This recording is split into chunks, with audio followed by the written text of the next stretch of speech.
ముఖ్యమంత్రి చంద్రబాబు నాయుడు గారు క్యాబినెట్ మీటింగ్‌లో ఎప్పుడైతే ఇక లిక్కర్ స్కామ్ గురించి మాజీ ముఖ్యమంత్రి చంద్రబాబు నాయుడు గారి గురించి మాట్లాడటం మానేయండి అని చెప్పేసి మంత్రులకు, వారి ఎమ్మెల్యేలందరికీ ఆదేశాలు జారీ చేయడంతో ఒక విధమైనటువంటి చర్చ జరుగుతా ఉంది.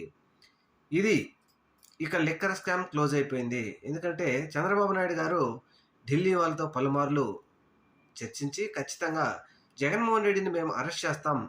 మీ సపోర్ట్ కావాలి అని ఢిల్లీ పెద్దలను అడగడంతో ఢిల్లీ పెద్దలు తిరస్కరించారు. ఢిల్లీ పెద్దలు చేస్తే మీరు చేసుకోండి. మా సహాయం ఎట్టి పరిస్థితుల్లో మీకు ఉండదు. ఎందుకంటే 2024 సార్వత్రిక ఎన్నికల్లో చంద్రబాబు నాయుడు గారు హామీలు ఇస్తున్నప్పుడు అప్పుడు కూడా అంతే బీజేపీ ప్రభుత్వం కనీసం కూటమి ప్రభుత్వం మేనిఫెస్టోను కూడా పట్టుకోవడానికి అప్పట్లో వెళ్ళలేదు.